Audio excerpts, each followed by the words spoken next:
Gente que cuenta, un podcast de César Zapata y Sobio Tereso.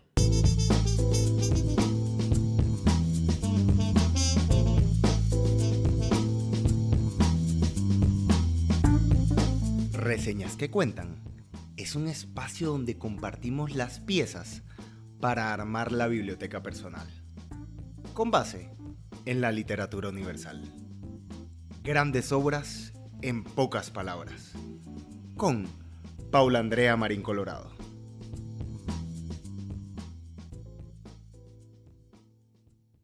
Los hombres sí lloran, coño, sobre El hijo del héroe de Carla Suárez. Si un hombre decide cambiar el curso de su historia, ¿puede otro hombre juzgarlo? Entender el pasado servía para comprender el presente, no para detenerlo. ¿Cuánto gastó Cuba en todas las guerras africanas? En Angola siguen gobernando los que nosotros ayudamos, pero he leído que la familia del presidente posee casi todo el país, que su hija es la mujer más rica de África, que Luanda es una ciudad carísima donde hay gente que tiene que sobrevivir con muy poco. Carla Suárez, El hijo del hombre. De Carla Suárez, nacida en La Habana en 1969, supe porque un buen amigo, preparando nuestro viaje a Cuba, me compartió 2 capítulos del podcast Radio Ambulante, en donde Suárez primero relataba sus años de adolescencia en La Habana y luego la complejidad de preparar la maleta cada vez que viaja a Cuba. Suárez se fue de la isla en 1998 y reside desde 2009 en Lisboa, para poder cumplir con las peticiones y necesidades de amigos y familiares. El hijo del héroe es la primera novela que leo de ella y ahora quisiera leer todo lo que haya escrito, pero tiene ya varias publicadas, así como libros de cuentos y de viajes. Esta reseña es, al mismo tiempo, una crónica de un viaje turístico relámpago a Cuba a inicios de 2024 y una manera de tratar de entender una realidad y un país que sobrepasan, confrontan y desgarran todo lo poco que sabía y pensaba sobre revoluciones, socialismo, capitalismo y etnicidades. Un país y una historia que significan tanto para los latinoamericanos, al menos para los de mi generación y los del anterior.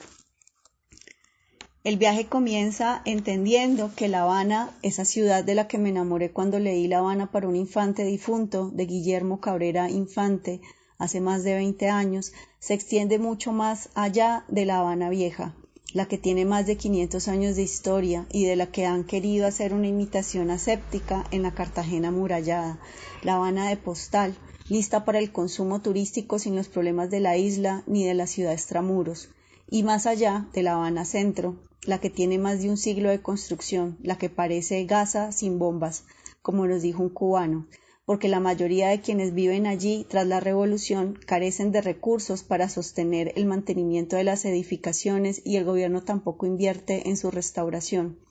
Pasando estos 2 sectores de la ciudad que concentran los hoteles y las casas de hospedaje, se encuentran Vedado y Nuevo Vedado, que parecen otra Habana, parecida al barrio El Prado, en Barranquilla, y en donde se puede ver de manera más cotidiana la vida de los habaneros, y cambian completamente los precios de casi todo.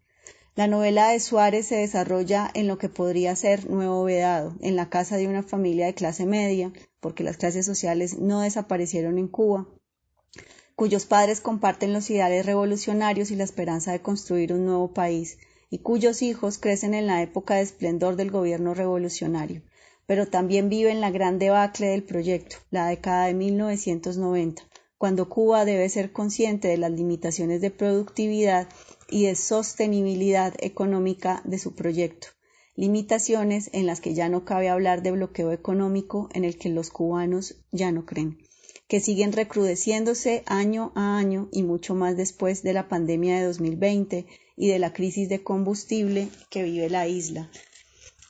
Suárez decide narrar su novela desde la voz de Ernesto, el hijo de Miguel Ángel, quien ha sido llamado a participar en la Guerra Civil de Angola, que se produjo entre mediados de 1970 y 1991, donde se jugó, dice de Suárez en la novela, la última partida de ajedrez de la Guerra Fría.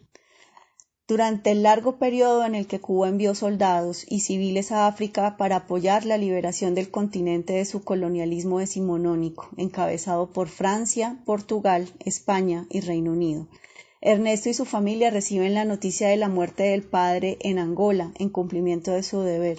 Eso los convierte a él y a su hermana Tania en huérfanos, hijos de un héroe. Ernesto es nombrado por su mamá como el nuevo hombre de la casa, y lo insta a no llorar porque los hombres no lloran y a seguir los pasos de su padre, y Ernesto acepta.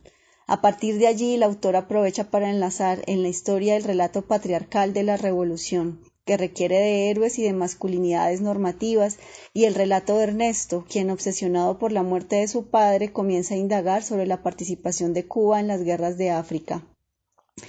Cito la novela de Suárez. Más de 350.000 combatientes y unos 50.000 civiles cubanos participaron en aquella guerra. Más de 2.000 regresaron muertos. De esta manera, Ernesto se va acercando a una verdad que ningún miembro de la familia quisiera descubrir. En el camino va perdiendo la vida que creía haber construido desde que se fue de la isla en la década de los 90 y se va acercando a una versión de sí mismo ciertamente alejada del discurso patriarcal y de la tradición familiar. La historia social se inmiscuye en la historia personal. Una decisión política de los dirigentes del país cambia los destinos de miles de familias en Cuba, como la de Ernesto. Suárez construye una novela que se lee como memorias de la infancia y de la adolescencia, como sutil relato policíaco, como historia de duelos que no se han cerrado. A veces quisiéramos que la vida no siguiera, que se detuviera. A veces somos incapaces de aceptar la pérdida, el dolor. A veces somos incapaces de curarnos la herida y simplemente nos detenemos. Cito la novela de Suárez. El dolor es un organismo parásito que se instala en nuestro cuerpo y cuyo desarrollo depende de quien lo hospeda. Por eso no hay uno que se parezca a otro. Todos son personales. Ernesto se detiene e indaga en la herida que es la misma historia, su historia, y las huellas van apareciendo. Detenerse puede implicar caer en el bucle del pasado o encontrar la manera de seguir, aunque a veces solo sea por inercia. La revolución es tener siempre presente la impermanencia de todo, sobre todo de la revolución misma, y la imposibilidad de la igualdad absoluta. La revolución es no monumentalizar la revolución. La revolución es saber que la respuesta no es la izquierda ni la derecha ni el centro. La revolución no es invisibilizar la contrarrevolución. La revolución es que los dirigentes del país no tengan casas parecidas a El Ubérrimo o a una hacienda azucarera del siglo XIX y el pueblo ninguna o una que se cae a pedazos. La revolución es que en la calle no traten de dejarte sin un centavo. La revolución es no esperar héroes ni mártires. La revolución es no sentirte desesperado cada día o inerte cada noche. La revolución es no depender solo del turista. La revolución es no tener que renunciar a tu profesión o oficio porque no te alcanza para comprar los huevos y el arroz de la semana. La revolución es que irte sea una opción tan válida como quedarte. La revolución es tener en la mesa de noche acetaminofén para tu dolor de cabeza. La revolución es que la educación no sea un video reproduciéndose en un televisor. La revolución es que no seas castigado solo por haber heredado plata o por ser un buen negociante. La revolución es poder decir basta. La revolución es aceptar que algo se ha acabado y que hay que comenzar de nuevo. La revolución es no vivir en guerra solo para alimentar el miedo y el discurso bélico. La revolución es no apuntar a un enemigo. La revolución es no sentirte cercado por todos lados. La revolución es la interdependencia, incluyendo sin ingenuidades ni soberbias la económica. La revolución es no perpetuarse en el poder. La revolución es que ya no hagan falta los políticos, que ya no haga falta ceder el poder a nadie. Hace un par de años escribí una reseña sobre Samizdat de La Habana, del escritor colombiano Daniel Ferreira. Allí consignaba todas mis reticencias de ir a Cuba. Todo lo que imaginaba resultó siendo cierto, lo maravilloso, lo hermoso y lo terrible. Y aún más porque a veces la realidad suele ser más cruel. De este viaje necesario llegó enferma emocional y físicamente, y creo que no es para menos. Cuba es el referente histórico, político, económico, social y cultural más importante para la historia de Latinoamérica desde mediados del siglo XX. Cuba son las preguntas sobre una revolución y las respuestas sobre todo aquello que puede salir mal luego de una revolución. Cuba es lo difícil de oponerse al capitalismo. Cuba son las ganas de morderte la lengua para no criticar la revolución, porque quienes están en contra de los cambios siempre aprovecharán cualquier argumento para no llevarlos a cabo. Cuba es, a pesar de todo, y de todo, y de todo, seguir confiando en una revolución siempre posible y deseable, siempre vigente, siempre necesaria. Después de cada cosa, siempre nos queda el futuro, le dice Miguel a Miguel Ángel Ernesto en la novela de Suárez. Ojalá que todas y todos podamos sentir siempre que nos queda el futuro.